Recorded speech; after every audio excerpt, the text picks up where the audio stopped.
Tayong problema. Malaking problem. So, ang tira na lang natin stock ng Fiesta, dalawa. Ito.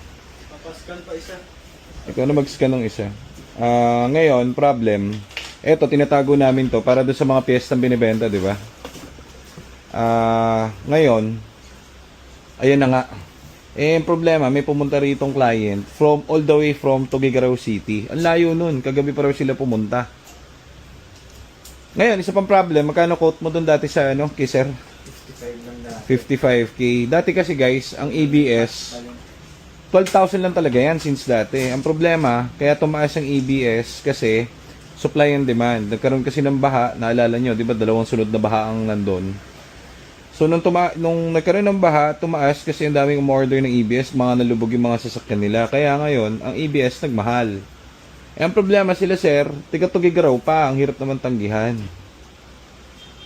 So mukhang papahiram natin yun, o ibebenta na lang natin sa kanya yung isang ABS system.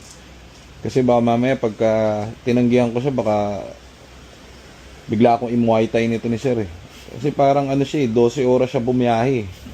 So ngayon, kahit lugi, presyong walang markup, bibigay na lang natin sa kanya yung itong bagong ABS para, yan daw kasi, hindi na ako makatanggi kasi pangarap daw nila ng misis niya magka-ABS eh. Biruin mo yung pangarap nila magka-ABS kasi nabili nila, naka-ABS na raw. Ayan na, bago niyang ABS. Problema, mauubos naman yung pambenta natin. Tayo tuloy mag-aantay. Anyways, tignan natin yung kotse niya. Meron tayong malupit na mga nanonood sa atin from Tuguegarao City. Layo nila sir. So ilang oras sila? 10 oras yata yung biyahe. Wala, hindi ko pwedeng tanggihan kasi kahit na kulang kami sa ABS para doon sa mga kotse natin na i-release ang layo ng binyahe nila, nag-effort sila talaga. So bigyan na natin sila ng isa at malayo pa para sa Fiesta na tiga Tuguegarao. Pangarap nila yung ABS. Biruin mo 20, patagal na nilang gamit tong kotse, wala silang kahit anong problema.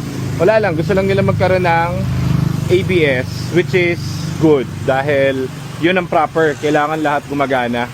So unlike dun sa iba na dinadaya-daya yung ABS, sila gusto nila it's functioning na ABS. So very good tayo rito. So ganito gawin natin. Teka lang. So ito yung Tuguegarao na long drive oh. Hindi naman tayo mapapahiya dyan.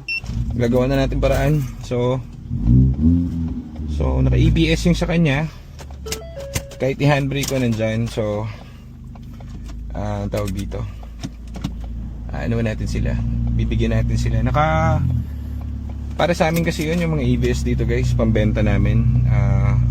Pag may extra kami, yon yung mga i-inquire ng ABS, kinakabitan na rin namin kapag may sobra. Kaso kasi ngayon kahirapan ng ABS, so yun, medyo kaso layo nga naman. Isipin mo kung ako yun, sakalin ko yung kausap ko kapag hindi ako kinabitan ng ABS eh. Sasakalin kong todo yun eh. Kaya para hindi ako masakal, edi birahin na natin to. Battery Para lang ABS 1. kasi yan yung sinisira din sa electronic niya. Ano? Opo. Lalo na si Mrs. Kung yung mga babae, hindi naman drive lang ng drive. Sir, baka may shoutout kayo. Tiga saan kayo ulit sir? Tuguegarao. Layo talaga siya. Alas 7 po kami ng gabi umalis dun sir. Yung pagdating namin dito, yun ba? Dire-diretso. Para lang sa ABS. Alam niyo kung bakit guys? Kasi nakakaintindi si sir eh. Naiintindihan niya yung kotse niya eh. Pero mo, kailan niya pa nabili? 2014 po po to sir. Walang problem kahit Wala pong problema. Yun lang po yung sabi nila sirain daw. So yan yung di naiintindihan ng iba kasi totoo yun. ang problema dito sa Manila, maraming sirang ganito kasi hindi marunong yung gumagawa. Niloko nung gumagawa, saka nagbenta ng sira. Ganun ang problema niyan. Kasi dito sir, araw-araw may nagpapa-PMS sa amin dito, saka nagpapa-service. Nakikita ko po sa mga post. Pag ini-interview namin, sir, ano to? 2014 pa sa inyo to. Anong pinagawa mo na rito, sir? Wala, papa-PMS nga lang ako eh. So imagine 2024 na, wala pa silang. Kaya nga po worried ako kahapon nung nag-PM po ako, sana makakulit kami ng Oh. sir. Okay lang, sir, ang bahala. Gagawa ko na lang ng paraan yung meron kasi kami for release itong mga to. Yan, mga ano yan. mga sold na to eh. Kaso, kaya hindi pa namin binebenta kasi ipapasok pa namin yung mga ABS niya. So, ako na gagawa ng paraan doon. Bilisan natin to, Sep. Ikaw mag-program. Ikaw ang master ng program. Sige, ikaw mag-program niyan. Si Kuya Edwin ang babatak. Nagdalong focus. Anong focus? Yung pula? Pogi? Hindi. Saka dati, akala nila yung pyesa mahal. Opo, yun ang sinasabi. Saka yan nga, ang impression ng tao pag fiesta, ito spot sirain. Sabi. Oo. Pero ako, kaya kong i-testimonya na hindi sirain yan. Hindi, yung sa inyo nga sir, nabili niyo yan. Lumang clutch yan eh. Kung Yung sa... dating, hindi pa po napapalitan yung clutch yan. Yung sa amin kasi sir, nag-case study ako kasi rito. Kung baga bago ako mag-umpisa ng ganyang model, tinesting namin na sarili namin. Kapit natin lahat original, Ford specs. Binyahin namin kung saan. Gamit namin lagi. Wala naman kaka-problem eh. Sabi namin, lahat kami rito IT. Di sabi ko, aba akma, ano tayo, puro Ford na lang tayo. Ganun. Ito yung Ford Fiesta Cagayan po. Okay. Si Mrs. ang admin yan kasi sila yung maraming grupo po naka-fiesta. Sige sir. Sige po, thank you po. Nagpa-carwash pa kayo sir? Abo. Dito mo na kayo magantay sir. Ay, wala pong time doon sir. May lounge naman dun, sir. Pero okay lang po. kahit saan naman, sir. Sakto, kukunin ko din yung ano sir. Sir. Malakabada pa po. Sige na, Thank you, sir. Sige na, sir. Thank you. Layo nyo pa sir, no? Apo. Kumusta nga sir?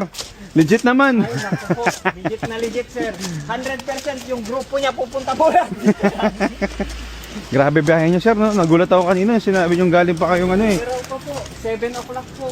Ngayon sir, pagkatapos sa inyo kami dyan. Sir, bibili kaming kotse. Thank you sir. Thank you po. Sila na bahala sa iyo dyan. Salamat sir.